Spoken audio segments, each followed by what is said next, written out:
Jantokia bazkaltzeko leku bat baino gehiago da.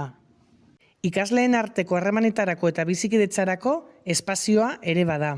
Ikastolan jarritako eraldaketa pedagogikoa jantokira hurbildu dugu. Jantokira joan aurretik taldekatzeak egin eta ardurak banatzen dira. Ura banatzearen ardura,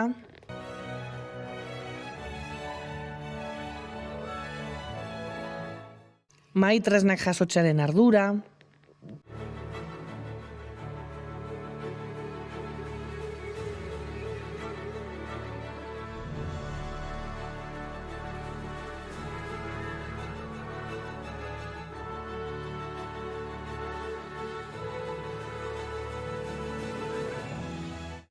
mahaia garbitzearen ardura.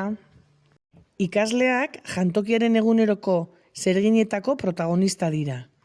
Jangelaren antolaketan eta funtzionamenduan zuzenean parte hartzen dute. Arduradunen dinamikaren bidez.